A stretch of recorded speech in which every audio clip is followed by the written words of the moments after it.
Hello aspirant, welcome back to my YouTube channel BPSC की तैयारी। तो आज हम करने जा रहे हैं क्लास 6 चैप्टर सजीव और उसके आवास के इम्पोर्टेंट क्वेश्चन। हमने लास्ट वीडियो में पढ़ा था सजीव विशेषताएं एवं आवास चैप्टर 6। तो इसका जो हम इम्पोर्टेंट क्वेश्चन है वो सारे क्वेश्चन आज देखने वाले हैं। तो चलिए सबसे पहले क्वेश्चन देखते हैं। पहला, किसी स्थान का परिवेश जिसमें पौधे, जंतु एवं अन्य जीव रहते हैं उनका कहलाता है, क्या कहलाता है? आवास, अनुकूलन, घर, मकान। तो वो उनका आवास कहलाता है। किसी भी स्थान में किसी स्थान का परिवेश जिसमें पौधे, जंतु एवं अन्य जीव रहते हैं उसका आवास कहलाता है। सेकंड क्वेश्चन, स्थल, जमीन पर पाए जाने वाले पौधों एवं जंतुओं के आवास को क्या कहते हैं? जमीन पर पाए जाने वाले स्थलीय आवास कहलाते हैं। क्वेश्चन नंबर थर्ड, जहां पौधे एवं जंतु जल में रहते हैं इसे कौन सा आवास कहा जाता है? जल में रहते हैं तो उसे जलीय आवास कहा जाता है। किसके गिल नहीं होते हैं? ये सिर पर स्थित नासा द्वार अथवा वात छिद्रों द्वारा सांस लेते हैं। ऐसा कौन सा फिश है जिसमें गिल नहीं होते हैं? तो ऐसे दो फिश होते हैं, एक डॉल्फिन और दूसरी व्हेल। तो डॉल्फिन यहाँ पे होगा आंसर। मैंने आप लोग को पढ़ाया था, जब फिश के बारे में पढ़ाया था तो वहाँ पे बताया था कि डॉल्फिन और व्हेल होते हैं जिसके गिल नहीं होते हैं। ये सिर पर स्थित नासा द्वार अथवा वात छिद्रों द्वारा श्वास लेते हैं। तो वही क्वेश्चन यहाँ पे था।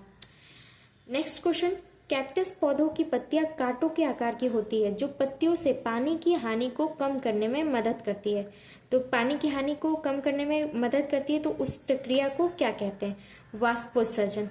इसका आंसर होगा वाष्पोत्सर्जन। मछलियों के श्वसन अंग का नाम बताइए। मछलियों के श्वसन अंग जो होते हैं वो गलफड़े होते हैं, लेकिन डॉल्फिन और व्हेल में उसके जो नासा द्वार होते हैं, वात छिद्रों द्वारा वो श्वसन लेते हैं। केंचुए कैसे सांस लेते हैं? गलफड़े से, फेफड़े से, नाक से, त्वचा से।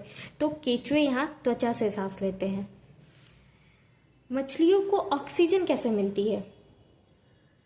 मछलियों को ऑक्सीजन पानी में घुली हुई, हवा में घुली हुई, पहला दूसरा दोनों, या इनमें से कोई नहीं। तो मछलियां जो श्वसन लेती है वो पानी में घुली हुई ऑक्सीजन के द्वारा लेती हैं। अनुक्रमिक प्रक्रिया जिसमें एक जीव भोजन के रूप में दूसरे जीव का उपभोग करता है उस क्या कहलाता है? श्वसन, खाद्य श्रृंखला, उत्सर्जन, इनमें से कोई नहीं। तो वो कहलाता है खाद्य श्रृंखला।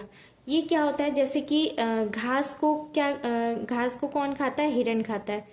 फिर हिरण को कौन खाता है? शेर खाता है। तो ये एक खाद्य श्रृंखला बनती है, इसे ही खाद्य श्रृंखला कहते हैं। विशिष्ट विशेषताओं या कुछ चीजों की उपस्थिति जो किसी पौधे या जानवर को उसके परिवेश में रहने में सक्षम बनाती है उसे क्या कहा जाता है? परिवेश में रहने में सक्षम बनाती है। कोई भी पौधा या जानवर वहां पे वो रह सकता है, जिसके कारण वो रह पाता है। उस चीज को क्या कहते हैं? अनुकूलन। इसका आंसर होगा। नेक्स्ट क्वेश्चन, अपशिष्ट से छुटकारा पाने की प्रक्रिया को कहा जाता है? उत्सर्जन, प्रजनन, स्त्राव, श्वसन। तो अपशिष्ट से छुटकारा पाने की प्रक्रिया को स्त्राव बोला जाता है। तो ये थे कुछ इंपॉर्टेंट क्वेश्चन।